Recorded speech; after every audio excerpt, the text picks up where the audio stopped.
Bienvenue dans cette dernière conférence. C'est sûr qu'en fin de journée, c'est pas très facile, mais je remercie les courageux, surtout les organisateurs. Je me présente. Mon nom est Karim. Je suis consultant dans le management sportif au sein du cabinet Team Management Sport fondé en 2010. Et nous intervenons principalement sur des sujets d'ordre sportif comme la communication, le marketing, la finance et la stratégie.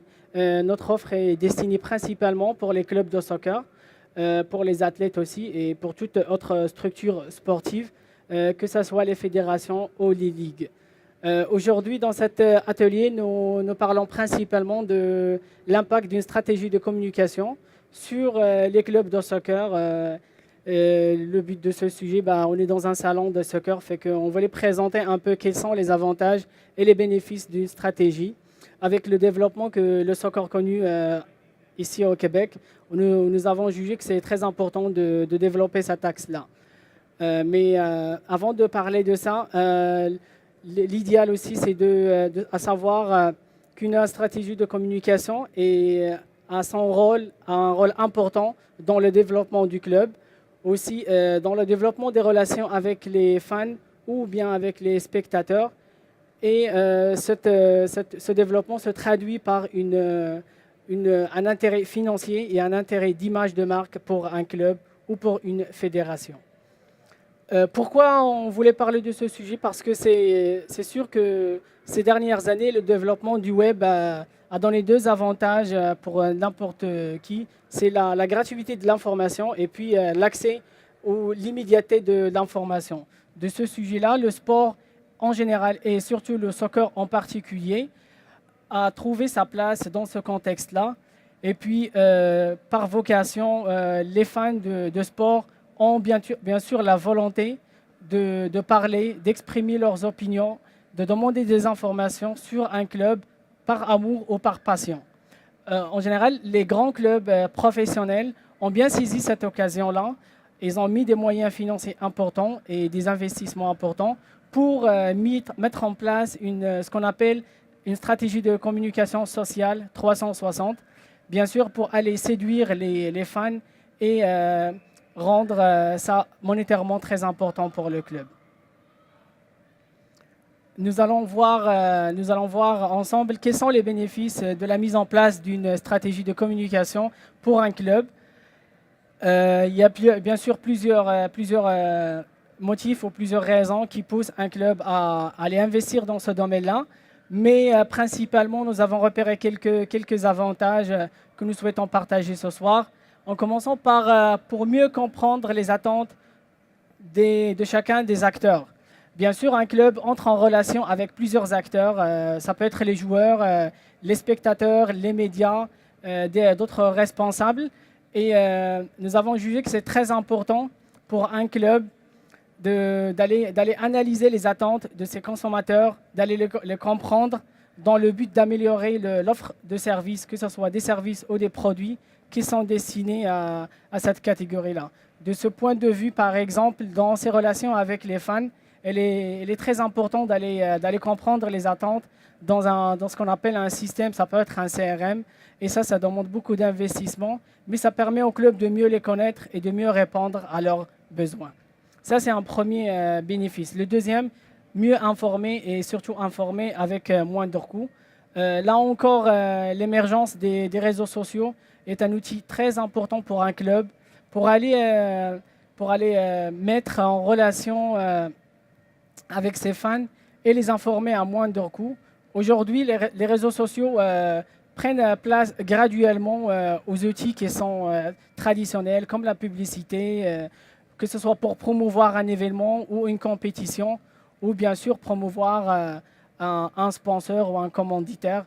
Donc ça, c'est un outil important et qui est gratuit, destiné aux clubs, qui peuvent s'en servir pour faire un meilleur usage. Avec ça aussi, mettre en œuvre une stratégie de multicanaux. Qui dit stratégie multicanaux, dit les différentes outils de communication, que ce sont les web, les réseaux sociaux, les newsletters, les vidéos.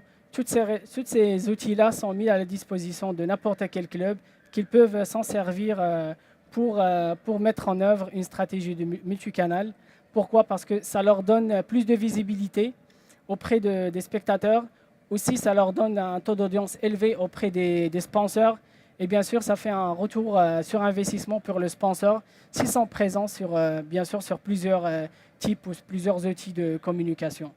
Maîtriser son image, bien sûr, un club peut s'en servir de ces outils-là pour améliorer l'image de marque de ses sponsors, de ses spectateurs et rendre leur image de marque plus bénéfique à l'égard de ses spectateurs. Là, dans ce point-là, nous allons parler de le Web 2.0. C'est l'une des fondamentaux d'une stratégie com. Bien sûr, encore une fois, avec les réseaux sociaux, avec le développement des outils informatiques, le Web 2.0, c'est l'évolution du Web normal où on passe d'un site Internet qui représente une vitrine de communication vers une autre stratégie d'interaction. Quand je parle de Web 2.0, on donne la parole de l'autre côté aux spectateurs pour entrer en interaction avec le club ou avec la ligue, bien sûr.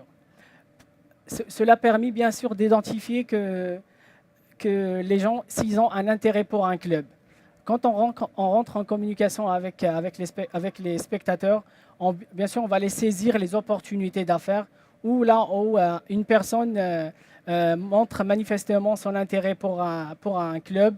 Donc, un jour ou l'autre, il peut traduire cet intérêt par un acte de consommation, que ce soit pour des produits dérivés ou par une cotisation annuelle dans le club à travers un abonnement ou un acte d'achat. Donc, c'est de cette identification qu'on peut aller chercher des nouveaux clients. Engager aussi une politique promotionnelle, encore une fois, à travers le Web 2.0, on peut faire la promotion des différents produits ou services, que ce soit des produits dérivés, des t-shirts, des maillots de foot, ou bien des services comme la promotion des compétitions, des matchs, tout ça.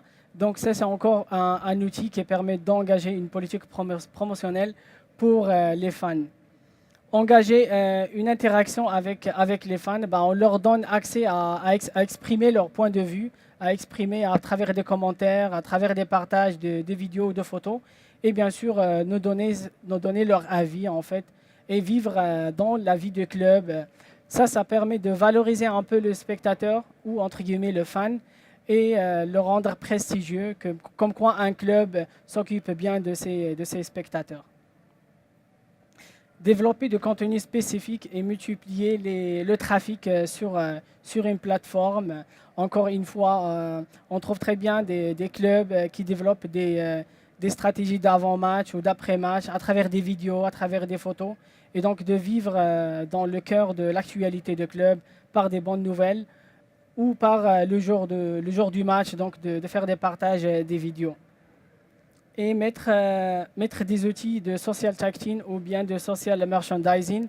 Le développement de la billetterie par Internet, c'est quelque chose qui est devenu très présent à travers les outils de merchandising. Donc, on peut faire des boutiques en ligne, augmenter les recettes de billetterie à travers les outils de Internet ou Web 2.0. Il faut juste savoir qu'un club doit bien faire un bon usage de ces outils-là et surtout faire la promotion auprès des spectateurs. Bien sûr, tout ça, ça reste un peu théorique. On va regarder dans ce côté-là, pratiquement, quels sont les actes, comment traduire toute cette partie-là avec des actes qui peuvent avoir un retour sur investissement sur un club, sur une fédération. Nous avons identifié 4 axes principaux. Le premier, c'est la fréquentation et le référencement. Le deuxième axe, c'est l'expérience utilisateur.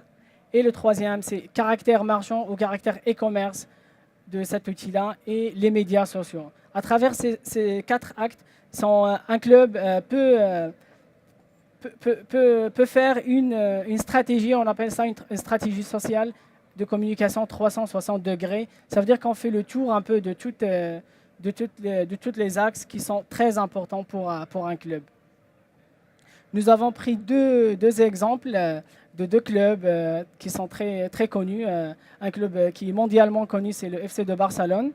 On va essayer un peu d'identifier à travers les 4 axes qu'on a vus, quelles sont les pratiques qui rentrent dans chaque catégorie. Et par la fin, on va regarder qu'est-ce qui se passe du côté de l'Impact de Montréal aussi. Donc pour le FC Barcelone, j'imagine vous êtes tous fans du FC de Barcelone? Oui? Doris? Non? Manchester? Ok, d'accord. Moi, je suis fan de FC de Barcelone, c'est pour ça que j'ai choisi cet exemple-là. Donc, on va regarder pour les 4 axes, quelles sont les pratiques qui rentrent dans chacune. Commençons par les fréquentations et référencements. Le FC Barcelone, à savoir, c'est un club qui est mondialement connu. Et donc, le mot Barça, qui se traduit par l'FC de Barcelone, est une marque qui est singulière et qui apporte une image de marque très, très positive pour le club et qui est très utile pour avoir un trafic sur Internet et sur le web. À savoir que le FC Barcelone, ils ont une stratégie de communication très agressive. Leur site Internet apparu en 7 langues, donc c'est très en différentes langues, japonais, chinois, espagnol, arabe, anglais, français. Et que donc ça a permis d'avoir un peu plus de fans à travers le monde. C'est une stratégie, comme je disais, c'est très agressif. Le deuxième axe, l'expérience utilisateur. Le site de FC de Barcelone ou le club de Barcelone offre des services très variés et très vastes. Donc, on peut suivre l'actualité du club instantanément et très régulièrement chaque jour sur leur site internet. Même on peut vivre les jours de match, on a ce qu'on appelle le match day. On peut les vivre sur internet, dans les vestiaires, à travers des reportages, à travers des newsletters, l'avant, le pendant et l'après-match. Donc, toutes sortes de services qui sont disponibles sur internet et qui sont gratuits et faciles à accéder.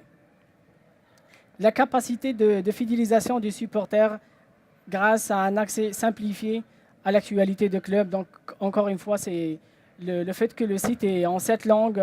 On peut aller facilement choisir ce qu'on veut, ce qui nous intéresse. Comme je dis encore, on peut suivre l'actualité de club, regarder les listes, les statistiques. Toutes ces choses-là, ils sont très disponibles avec des langues très différentes. L'expérience d'une offre de médias complémentaires, comme j'ai dit, c'est les vidéos, les photos, les TV, les newsletters. On peut s'inscrire sur Internet pour recevoir régulièrement des newsletters sur la vie du club, sur leur actualité et regarder les résumés du match aussi. On va regarder le troisième axe qui représente un caractère marchand. Et c'est ça ce qui se traduit manifestement par un intérêt commercial pour un club. Bien sûr, un club ou une fédération ne met pas en place sa stratégie juste pour rendre service aux spectateurs, mais aussi pour avoir un retour sur investissement, parce qu'ils sont là aussi pour ça. Donc, le caractère marchand, c'est un site simplifié où on peut proposer une offre de services et de produits dérivés à vendre. Très large gamme de produits qui est destinée pour les grands, pour les personnes âgées, pour les enfants, les hommes, pour les adultes aussi. Nombreuses offres promotionnelles où on peut regarder si la nouvelle collection des t-shirts, des chandails sont disponibles. On envoie des messages à toutes les personnes qui sont inscrites sur les newsletters pour se rendre sur le site pour avoir des rabais promotionnels. Simplifier l'e-commerce. Encore une fois, comme je dis, c'est une stratégie très agressive. Des produits dérivés qui sont livrables dans les 4 coins du monde, pas uniquement en Espagne, mais partout dans le monde. On peut se procurer un produit sur le site de FC Barcelone et se faire livrer au Québec aussi. Le quatrième axe, je vais parler plus des médias sociaux qui fait un peu le tour des 360 degrés. Le FC Barcelone bénéficie d'une popularité à travers le monde. Si on regarde un peu les chiffres sur les réseaux sociaux majeurs comme Facebook ou Twitter, sur Facebook, il y a 41 millions de fans de ce club-là. Donc c'est très important et ça permet d'avoir une visibilité, donc, que ce soit pour le club ou pour les sponsors, très large. Plus de 2 millions de followers sur Twitter aussi, donc c'est quelque chose à ne pas négliger. L'intégration des médias sociaux dans la stratégie de communication 360 du club, à travers le net, à travers les newsletters, à travers les match day, à travers les vidéos. Donc, des fois, on n'est pas obligé d'aller au stade pour suivre un match. On peut avoir la liste des personnes convoquées, des joueurs convoqués. On peut regarder ce qui se passe dans les vestiaires. Tout ça sur le site internet, donc dans le cadre d'une stratégie 360. Donc ça, c'est un peu pour les FC de Barcelone. On va regarder un peu du côté impact comment ça se passe aussi, en faisant un peu le tour sur leur site internet ou sur leur mode de communication. L'Impact de Montréal aussi, c'est un club très professionnel et qui est un peu à l'image des autres clubs à travers le monde. C'est sûr qu'il n'a pas la même notoriété, mais il a mis en place les mêmes outils pour avoir cette notoriété-là. Au niveau des fréquentations référencement, il y a une popularité quand on fait une recherche sur Internet sur le club de l'Impact. Donc, c'est présent à travers les différents moteurs de recherche. Le site est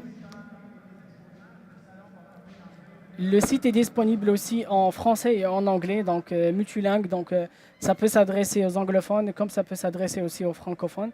Un site actualisé avec fréquentation quotidienne. Il y a une partie, les nouvelles du club, donc on trouve des informations qui sont très à jour régulièrement. Au niveau expérience utilisateur, contenu de vente, donc il y a une boutique aussi qui est en ligne, attachée au site internet de l'Impact, où on trouve des différents produits et articles dérivés. Il y a aussi l'interconnexion avec les fans à travers des mises à jour et des liaisons vers les comptes Facebook et Twitter. L'Impact de Montréal aussi a sa chaîne personnalisée sur le réseau YouTube. On trouve des différentes interviews avec les joueurs, les résumés des matchs, toute l'actualité des clubs sous forme de vidéo aussi. Le troisième caractère, c'est le caractère marchand au e-commerce. Une navigation très simple sur le site indépendant de la boutique de Montréal, de l'Impact de Montréal. De nombreuses offres aussi des produits qui sont destinés aux hommes, aux femmes et aux enfants, avec possibilité de créer son compte personnel ou son caddie personnel et se faire livrer les produits uniquement dans la province de Québec. Les médias sociaux, c'est le quatrième et le dernier axe. La popularité moyenne du club, c'est à l'image de son autorité. Donc, c'est un club qui n'est pas très connu à l'extérieur du Québec ou du Canada. Donc, ne bénéficiez pas probablement d'une grande image de marque. On trouve pas loin de 80 000 fans sur Facebook. Donc, si on regarde avec l'audience moyenne pendant les matchs de soccer, ça peut correspondre à ça. Entre 20 et 35 000, donc ça peut correspondre à ce chiffre-là. Une présence d'une chaîne sur le réseau YouTube pour personnaliser l'image du club aussi, et l'existence d'une application. On peut la télécharger à travers le site et on peut avoir l'avis de l'actualité du club, les classements, les statistiques, le calendrier des matchs. On peut aussi faire l'achat de la billetterie en ligne ou à travers l'application. Donc, c'est quelque chose qui est très important pour l'équipe de l'Impact de Montréal. J'ai fait à peu près le tour de cette courte intervention, à savoir qu'une communication, une stratégie de communication, c'est très important pour le développement du club, pour son image de marque, aussi auprès de ses commandateurs, pour leur rendre l'ascenseur à travers la visibilité et l'image de marque. Et bien sûr, d'aller chercher des prospects qui sont susceptibles de devenir un jour clients et de manifester un intérêt commercial auprès du club. Et tout ça, ça se traduit par la mise en place d'une stratégie sociale de communication 360 degrés et d'être un peu présent dans les différents sites, dans les différents réseaux sociaux, donner une image positive et aussi actualiser ces données-là et rentrer en interaction avec les fans. Ça les aide un peu, dans le sens, ça les aide à se valoriser et à se sentir proche de leur club, éventuellement. Donc, je vous remercie encore une fois pour votre participation.